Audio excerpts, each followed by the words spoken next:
지금 한국 교회에서 박혁 전도자에 대한 이슈가 그냥 뜨거운 감자입니다. 아주 핫하죠. 근데 이 현상을 두고 교회와 목회자들은 그를 두고 온갖 폄훼, 평가에, 지적질을 넘어 조작과 선동질에 넋이 있습니다. 이전 영상인 한국 교회에 있을 수 없는 스데반과 아나니아 영상에서 살펴봤듯이 초등학생이 대학원 박사과정을 지적하는 꼴이라 가짜일 뿐입니다.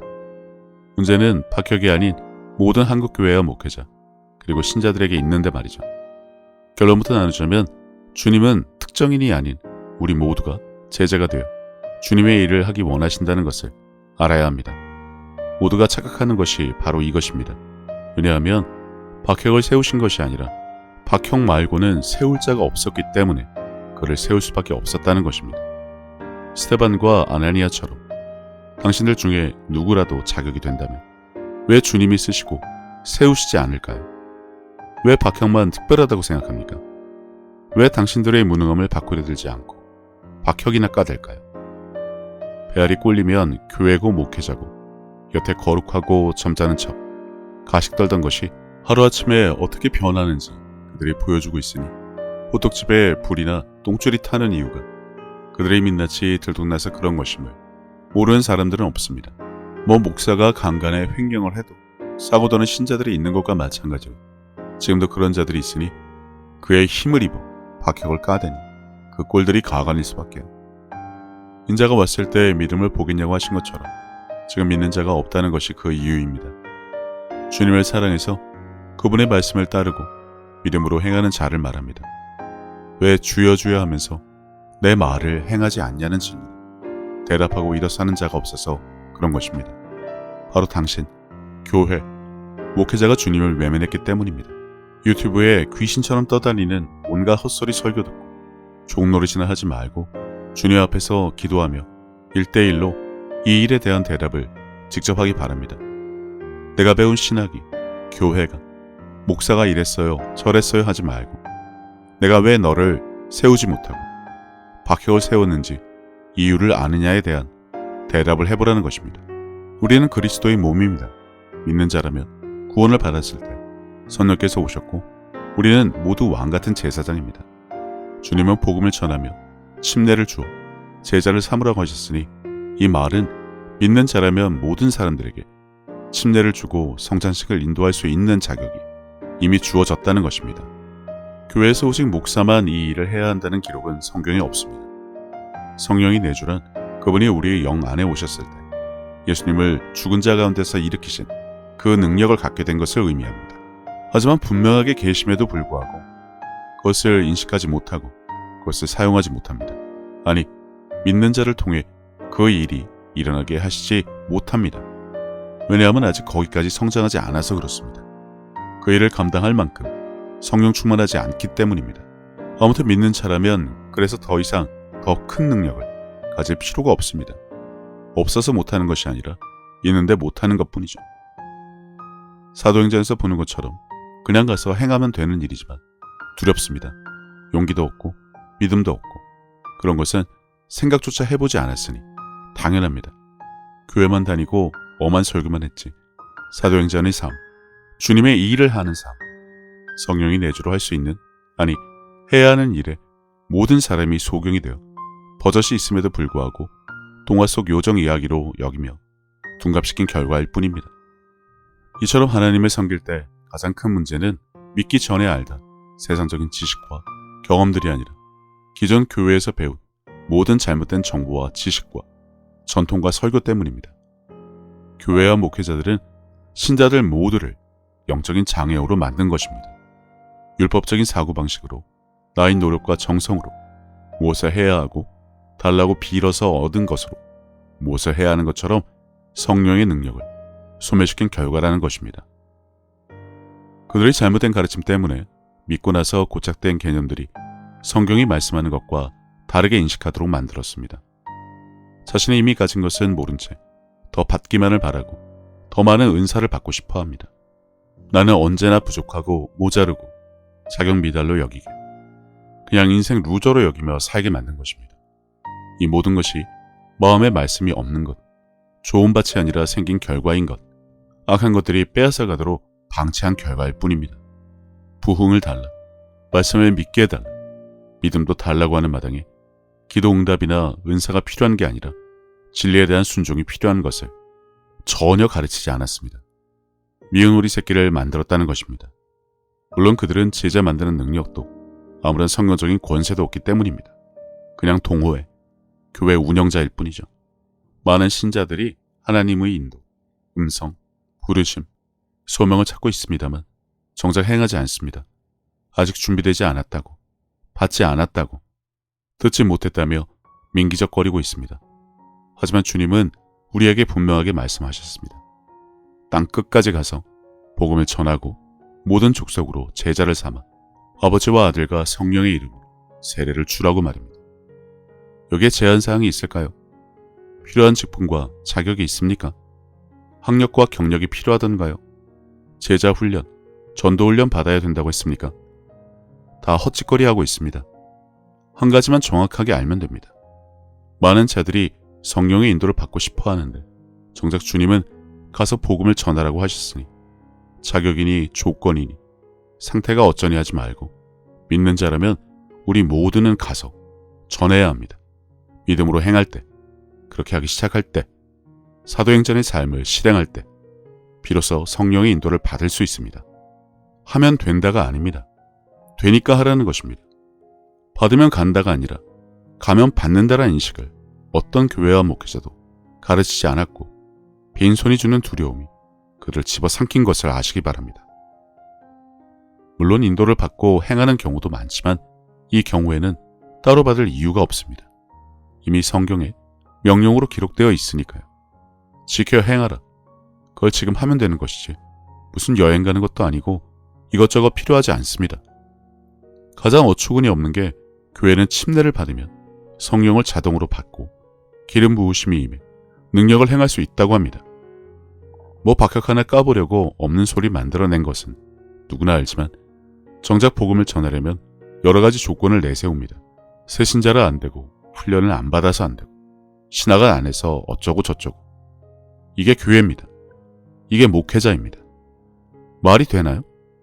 한 입으로 두 가지 말을 하는 그들을 보고 올바른 것을 아시기 바랍니다. 분명하게 알아야 할 것은 주님을 따르고 믿음으로 그분의 말씀을 행하면 그분이 기뻐하십니다. 우리는 그리스도의 몸이고 주님이 하신 일을 하도록 부름받은 자입니다. 교회의 직분자만 돌격대원으로 선택받은 것이 아닙니다. 그래서 믿는 자라면 누구라도 예수님이 하신 일을 똑같이 할 수 있는 것이지만 누구라도 안 합니다. 교회와 목회자가 앞장서서 안 하는데 신자들이 할까요? 자격은 오직 믿음뿐입니다. 믿음으로 주님의 제자가 되어 그분이 하신 일을 하면 되는 것뿐입니다. 신자와 제자가 다르지 않습니다. 그것을 위해 성령을 보내주신다는데 거절합니다. 거부합니다. 그나마 계신 분도 온갖 교단의 교리와 신학으로 쫓아내기 바쁩니다. 정작 쫓아내야 하는 악한 것들은 어쩔 줄 몰라 종노릇하면서 말이죠. 이렇게 교회와 목회자는 고정관념을 가지고 사람들을 잘못 가르치고 어리석은 신자들은 소수의 사람들만 그렇게 행하며 살 수 있다고 믿습니다.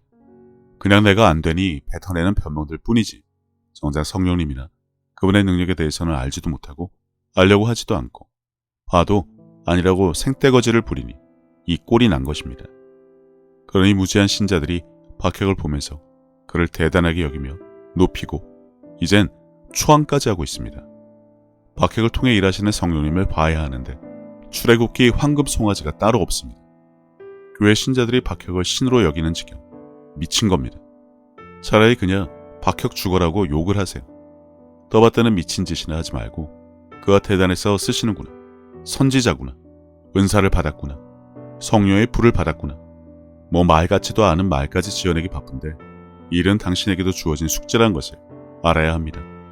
당신이 하지 않아 누구도 하지 않아 박혁을 쓴 것이지 주님은 당신이 그 다음 사람이 되기를 원하십니다. 정신 똑바로 차리고 대답해야 합니다. 주님을 보며 저는 자격이 믿음이 없어서 교회 다닌 지 얼마 안 돼서라는 헛소리를 하라는 것이 아닙니다. 단지 너도 하겠느냐라는 질문에 올바른 대답만 하면 됩니다. 이는 교회와 목회자 모두에게 해당됩니다. 그러니 분명하게 대답하라는 것입니다. 여태 설교를 그렇게 했으니 그걸 그대로 말할지 말지가 아니라 너도 하겠냐고. 그 질문에 대답하기 무척 어려울 것입니다. 진땀을 빼며 계속 말 돌리고 헛소리나 하겠죠. 여태 성경에도 없는 말, 지저된 말들이 있으니 어쩔 수 없습니다. 하지만 질문은 여전히 유효합니다. 주님 안에 계시던 성령과 동일하신 분이 우리 영 안에 계시다고 말만 하지 말고 복음을 전하고 제자를 만들겠냐는 것입니다. 믿는 자에게 따르는 표적으로 말씀을 전할 때 주님께서 확실하게 증언하시겠다고 하시니 하겠냐는 것입니다. 당신은 무슨 자격으로 박해걸 깝니까? 무슨 근거로 그가 바알의 선지자요 이미 끝나고 없는 것을 가져다가 광대 노릇이나 한다고 몰아세웁니까? 욥이 이야기를 들어도 정신을 차리지 못하는 당신들, 믿음이 없고 패역한 세대가 자신의 문제들은 전혀 아랑곳하지 않고 박혁이나 깔 시간이라도 있습니까? 마음의 중심을 보시는 주님께 설교와 신학과 성경 몇 구절 가져다가 헛소리하지 말고 믿는 자는 내가 한 일은 물론이고 그보다 더 큰 일도 한다고 했는데 너는 어떻게 하겠냐는 질문에 대한 대답이 한국교회 그 어떤 쓰레기 설교보다 더 분명한 가르침이 될 것이니 해보시기 바랍니다. 그나저나 이 대답을 하다 보면 세상의 온갖 진상이란 진상들은 다 튀어나올 것입니다. 구차하고 장황하고 역겨운 주장들을 말합니다. 아무튼 해보세요. 이 일로 인해 굳은 것이 깨어지고 묶임에서 자유롭게 되시기를 바랍니다. 마음을 새롭게 하여 변화되는 일이 당신에도 있기를 바랍니다.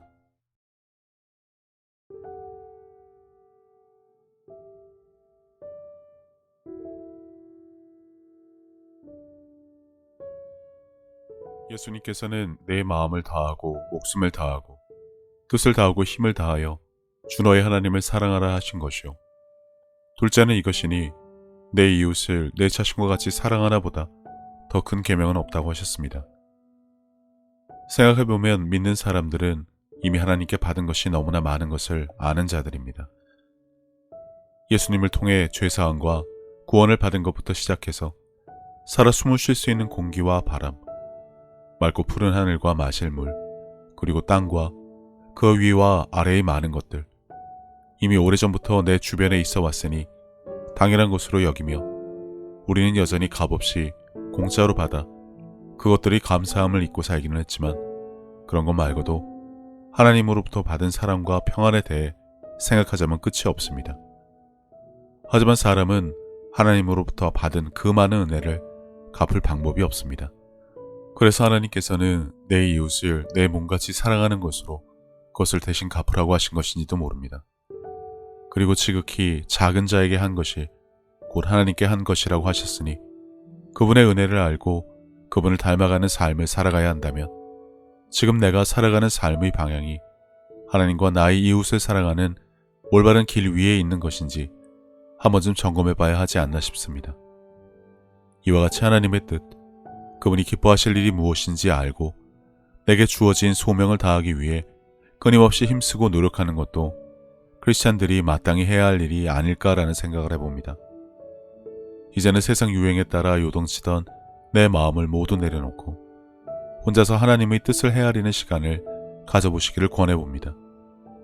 하나님은 세상 모든 사람들을 사랑하십니다. 그렇기 때문에 당신이 사랑받기에 마땅한 사람인 것처럼 당신의 가족도 이웃도 그분에게는 마찬가지로 소중한 자녀들입니다. 당신이 어려운 상황을 겪었을 때 하나님께서 당신의 삶에 관여하실 수 있도록 마음의 문을 열고 그분을 신뢰하며 동행하는 삶을 살아왔듯이 이제 당신도 다른 사람들에게 먼저 다가가서 손을 내미는 귀한 삶이 되어 주시기를 바랍니다. 예수님께서 주신 새 계명, 서로 사랑하라. 저도 늘 제 자리에서 최선을 다하여 섬기고 사랑하며 살도록 하겠습니다. 감사합니다.